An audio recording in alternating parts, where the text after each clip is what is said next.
So in terms of my company, we have worked with companies such as Tanzanite Experience, Miracle Experience, Serengeti Balloon, Wilderness Destinations, Gibbs Farm, Zuri Zanzibar, Mount Meru, River Trees, just to mention a few. Sana, unajua kwenye mafunzo hakuna mwisho wa kusoma. There is no end. Kwa hiyo unakuta sometimes kampuni kama hizi zinataka kuimprove ile service standard yao. Huduma ukifika pale kwenye interview ukiulizwa tell me about yourself, utaenda kusema nini kuhusu wewe mwenyewe? Kuna sheria zipo, kuna kanuni za kampuni zipo. Vitu kama hivi lazima wewe kama wewe ambaye ndio victim uweze kujisimamia, useme jamani, jana mtu fulani alifanya 1 2 3, usiogope. Maana kuna watu wanaogopa anasema nitafukuzwa kazi nini? To me personally, ni bora nifukuzwe hiyo kazi kuliko kukaa kwenye toxic environment. Maana utakao utavumilia hadi lini? Wewe unamshaurije tour guide? How do you handle difficult clients? Wageni wasumbufu, vichwamaji, walevi, wengine Gloria alikuwa anasema wengine wanakutongoza na vitu kama hivyo. How do you handle difficult clients? Hello everybody, karibu katika The Safari Podcast. It's another beautiful day. Na leo we are joined by Madam Laura Mende. She's the founder and managing director of Outstanding Solutions, who help with training and development of the staffs in different areas. They've worked with many companies hapa in Tanzania, but right now she's based in Rwanda. Remember that I had a passion for tourism and hospitality. So I decided to start researching the industry. And then that's when I decided to go do my master's in international hospitality in France. And while I was there, that's when I decided to set up the company in 2015. And when I came back home, that was the first project I did, tourism and hospitality. Wow, that's very lovely. Now, can you give us in a nutshell, if you can, the companies that you have worked with in Tanzania? So in terms of my company, we have worked with companies such as Tanzanite Experience, Miracle Experience, Serengeti Balloon, Wilderness Destinations, Gibbs Farm, Zuri Zanzibar, Mount Meru, River Trees, just to mention a few. Lovely, lovely. And what, let me ask this in Swahili. Ukija kwenye kampuni kama Balloon Safaris au River Trees, wewe unaenda kuwafundisha nini? Kwa sababu hawa ni watu ambao tayari wamesoma, wana elimu, wana vyeti. Laura anakuja kuleta nini cha tofauti? Hilo ni swali zuri sana. Unajua kwenye mafunzo hakuna mwisho wa kusoma. There is no end. Kwa hiyo unakuta sometimes kampuni kama hizi zinataka kuimprove ile service standard yao, huduma iwe bora zaidi. Na vitu vilivyokuwa vinafanyika let's say leo, mara nyingi sio vile vitu vinavyofanyika kesho. So lazima uweze kujiongeza katika knowledge yako, lazima uweze kujiongeza katika ule uwezo wako wa kufanya ile kazi. Kwa hiyo kampuni kama hizi zinaweza kuniita mimi labda niende nikawafundisha watu wao kuhusu customer service, zinaweza kwenda kunifundisha mambo ya communication skills, zitaniita niwafundishe mambo ya maadili ya kazini. Maana yake bado Tanzania kuna shida kubwa sana kwenye masuala ya maadili ya kazini.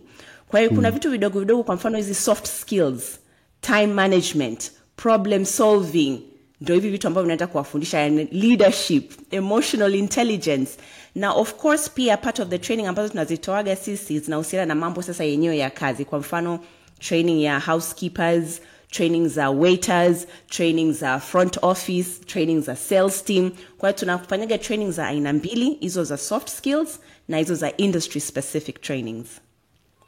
Sasa mimi nafanya kazi kwenye chuo cha utalii ambacho tuna train au vijana ambao baadaye nao wanakuja wenyewe mnakuja kuwa train. Sasa swali langu ni kwamba ni kitu gani ambacho sisi tunakuwa hatujamaliza? Niliona post yako moja kwamba if you received your degree like 2 years ago, it's already outdated. Kwa hiyo sisi wa vyuo tunakosea wapi mpaka Laura anakuja anahitajika? Au koje? Yaani hapo tukiongelea kwenye masuala ya vyuo inakuwaga ina ile mifumo yake na zile curriculum zilizodesigniwa na au mitaala ya kinchi. Sasa unakuta kwenye ile mitaala yetu kuna vitu ambavyo havigusii, ambayo ni vitu vya soft skills zenyewe. Zile vitu ambavyo zinakujengea wewe character. Kwa hiyo kwa mfano unakuta vijana wengi wanamaliza vyuo, hawajui jinsi gani wanaweza kwenda kufanya interview, hawajui jinsi gani wanaweza kujielezea, hawajui jinsi gani wanaweza kuapply ile knowledge iwe practical. Maana knowledge is one thing. If you do not apply knowledge, inabaki tu kuwa knowledge. Kwa hiyo mpaka uiapply kile ulichojifunza ndio itakuja kuwa skills.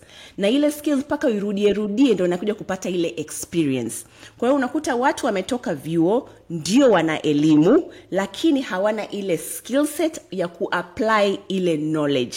Na hawana ile soft skills ile. Kwa mfano mtu anaingia kwenye interview, unamuuliza tell me about yourself, anaanza kuelezea kuhusu mama yake, bibi yake, zile ng'ombe zilizokuepo, which is not relevant for the interview. Mtu unakuta anavyoingia kwenye interview, anavotembea tu mtu anaanza kukujudge. You're not walking in a presentable manner. Unakaa kabla hujakaribishwa vikiti. Ni vitu vidogo yani. Kwa mfano hata tukiongelea kwa mfano maguide mna train, unakaa na mgeni, wewe unafakamia tu chakula hivi bila kufikiria zile etiquette za kukaa mezani. Kwa hiyo sisi tunakuja kunafundisha zile soft skills na etiquette zenyewe. Wow, that's lovely. Sasa umeongelea swala la interviews hapo. Ni tips gani ambazo unaweza ukawapa vijana wangu wanaotuangalia kwamba bana ukienda kwenye interview hakikisha unafanya hivi na hivi na hivi? Kama hilo swali la tell me about yourself. Swali gumu sana, linaweza likaonekana ni rahisi lakini ni gumu sana. Mtu akiulizwa tell me about yourself, anatakiwa kujibu nini hapo? So, ukifika kwanza kwenye interview, cha kwanza kabla hujaenda kwenye interview yoyote, lazima wewe mwenyewe ujiandae. Unakuta mara nyingi tunaingia kwenye interview tunafanya kama kukurupuka tu kuingia kwenye interview. Kwamba kesho asubuhi na interview afu unapanda daladala unawahi unaenda kwenye interview, umetoka jasho, umefika pale umesha panic. Kwanza ni wewe mwenyewe kujipanga. Kujua pitch yako, lazima kila mtu awe na pitch. Ukifika pale kwenye interview, ukiulizwa tell me about yourself, utaenda kusema nini kuhusu wewe mwenyewe? Kwa hiyo lazima hivi vitu ni viwe kama viko standby. Umeshajiandikia vitu vyako vya kusema vya msingi, ambapo ukiulizwa ile swali ni kama una flow tu. In 1 or 2 minutes umeshaelezea who you are. Sasa kwenye hilo swali la tell me about yourself, mara nyingi yule mtu ambaye anafanya kukuajiri anataka kujua vitu vitatu tu. Who you are is your professional expertise. Au kwa wale waliomaliza vyuo ni vile vitu ulivyovisoma. So I am, let's say, an experienced hospitality consultant with X number of years experience. And by what skills do you have? And during my time, labda nilivyokuwa nafanya hizi kazi za hospitality and tourism, I was able to acquire skill A, B, C, D. And then you tell us why you want the job or what you're going to do once you get the job. Kwa sababu yule mwajiri anataka kujua kwamba akikuajiri wewe, anapata mtu ambaye analeta thamani kwenye kampuni yake. Na sio mtu ambaye anakuja kuchukua mshahara. Maki watu wengine wanakuza, why do you want to work for us? Are you promoted a job? I am looking for a salary. I am desperate and that's why I need this job. Hapana, ni unatakiwa kumwambia yule mwajiri ni unaongeza thamani gani nikikuajiri wewe. Ndio nikisema tu tell me about yourself, what you are, which is your profession or your education, the experience that you have and what you're going to be bringing to the table. That's what you need to say. Wow, lovely. Thank you for that. Kuna dada nilimuhoji akawa anaongelea masuala ya sexual harassment in the workplace. Anaitwa Rachel, alisema kwamba alienda kulala kwenye camp, akakuta there are no free rooms, akalala with the boys, alafu one of the guys was trying to get on to him. Mkienda kwenye kampuni, sana hivi vitu tuna mfumo dume sana kwenye culture zetu za Kiafrika. Na mwanamke anakandamizwa. Unawezaje kubadilisha perception ya hawa wa baba? Kwa sababu ni watu wazima. Na inavyosemekanaga you can't teach an old dog new tricks. Hebu tuambie hapo kuna masuala ya sexual harassment na kuheshimiana kazini. How do you handle that? Cha kwanza ni sisi kama wadada ni kujitambua sisi wenyewe. Lazima ujue wewe mwenyewe misingi yako, lazima ujue mipaka yako wewe mwenyewe.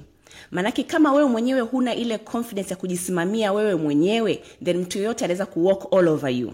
So you need to know your priorities, your principles, and what you will stand for.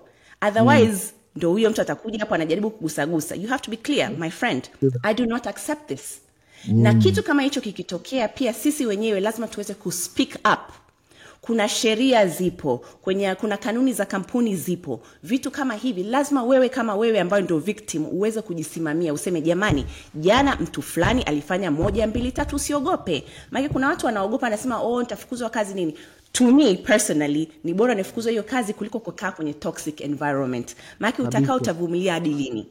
Kwa hiyo lazima tuwe na ule uwezo wa kuzungumza, wa kusema. Na visa nyingine pia unaweza ukawa mtu kama mdadisi tu. Vitu kama hivi vinavyotokea unaweza kufanya kama recording tu, unajiandikia labda wewe mwenyewe email, tarehe fulani, siku fulani, John alikuja akasema hivi, akafanya hivi, unajitumia hizi email.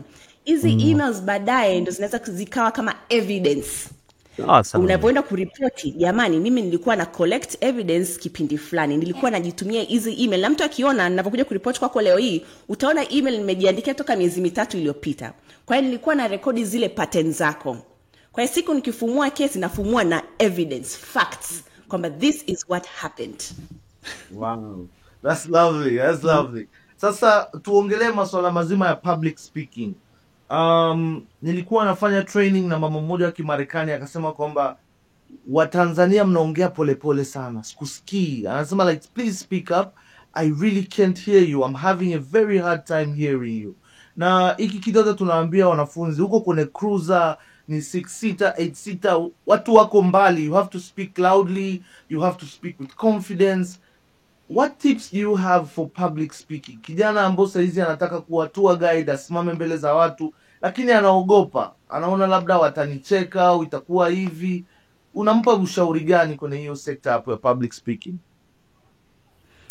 That's a good question. Manake, personally, I was not very good at public speaking. Nilikuwa na aibu sana. Nilikuwa nikiongea na mtu siwezi hata kumwangalia kwenye macho. Nilikuwa naangalia chini, nilikuwa nang'ata kucha. That's how I used to be. Wow. Lakini sasa ndo ile kuset intention. Wewe mwenyewe kujisetia intention kwamba I want to be a better communicator. Na to be a better communicator, lazima uwe na watu labda wanakuinspire, labda you want to be good at communicating like John. Kwa hiyo nitaanza kumfuatilia John anavyozungumza.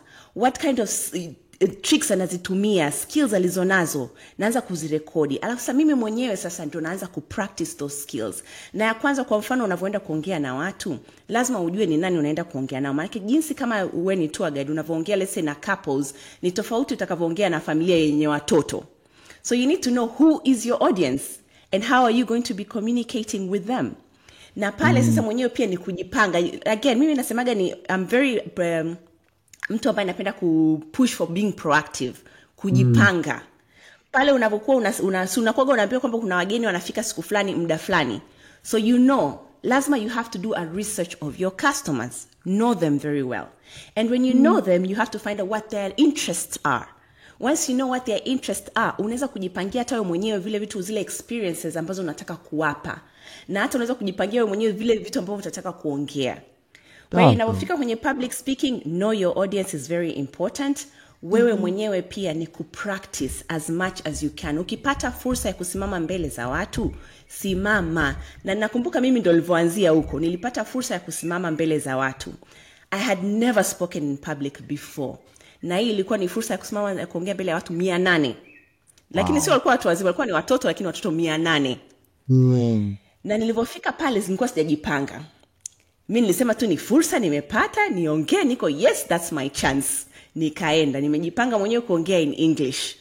Katikati ya speech naguswa shoulder. Hebu badilisha, ongea Kiswahili. Sasa zile points zangu zote zikapotea piu. Nikasema the next time nitajipanga, nitauliza my audience wanataka niongee in English au wanataka niongee Kiswahili. Maana sometimes unajua bwana, ukiwa umepangilia points in English kwa Kiswahili kuzirusha hivi, unapoteza rada kabisa. Kabisa inakuwa my bottom line ni kwamba lazima ujue wa audience wako, upractice, and the more you practice, the more you gain the confidence. Na usiogope kukosea. Maana hata hiyo event ya kwanza nilioenda nilivokosea, I was very embarrassed. Lakini I never gave up. Nikaenda to the next and to the next and to the next. Na mpaka leo, mkiniambia niende kwenye platform yote niongee, I am going, my friend. Every time najifunza something new and I practice it. I love that. Sasa umeongelea hapo kudeal na wageni. Kuna jamaa nilikuwa na mmoja akawa ananiambia kwamba kuna wageni wengine wasumbufu, wanataka kuvuta sigara ndani ya gari, wanataka kutoka nje ya park. Wewe unamshaurije tour guide? How do you handle difficult clients? Wageni wasumbufu, vichwa maji, walevi, wengine Gloria alikuwa anasema wengine wanakutongoza na vitu kama hivyo. How do you handle difficult clients? Sababu hii ni kazi, hutaki kuiharibu. Bosi atakuona wewe mtu gani, unakuwa kazi umeshindwa. Sasa how do I handle that and how do I communicate that? That's also a very good question. I think the starting point is to have clear communication with this customer kabla hawajafika hapa nchini. Kwa hiyo kama ni kuna tour operating companies wale reservation people, to clearly communicate wale wageni wanakuja kuexpect nini wakifika huku. Na wanapofika huku pia kuna ile kitu inaitwa briefing. Pia unawapa briefing. Kama kuna hizo rules and policies kwamba huruhusiwi kuvuta sigara kwenye gari, huruhusiwi kutoka kwenye gari. Hivi vitu viwe lazima viwe clear. Na kwa wanawake pia wewe mwenyewe lazima ujiweke iwe katika professional setting. Maki ukikaa mwenyewe kama mna fulani na kuita fulani hivi, of course then you're having a platform ya kuingia na hizo moves zako, lakini you have to conduct yourself in a professional manner, kuonyesha kabisa there is boundaries, this is my job and I'm here to give you the best experience of your life. Kwa hiyo whatever else you want is outside of this. Kwa hiyo sasa pale inavyofika naona kama kuna echo kidogo. Ilikatika kidogo. I'm sorry, somebody was calling me. Very sorry. Okay. Yes. So pale inapofika, let's say the customer is becoming difficult, cha kwanza ni wewe mwenyewe kuwa calm. Hautakiwi kupanic. Just because yeye amepanic, sio wewe ndio panic pia. Lazima wewe remain calm. Umsikilize huyo mtu hoja yake ni nini. Kitu gani ambacho kinampa labda frustration wala nini. Na sisi kama binadamu tunapenda mtu ku acknowledge kwamba nimekwambia nina shida hii na frustration hii, nimekasirika kwa ajili 1 2 3. Kumuonyesha kwa yule mtu kwamba nimekuelewa na ninakusikia. Na kinachofuata hapo ni ku-apologize. Hata kama sio wewe umekosea. Kwamba nimekusikia vizuri, nimekuelewa na ninaomba msamaha.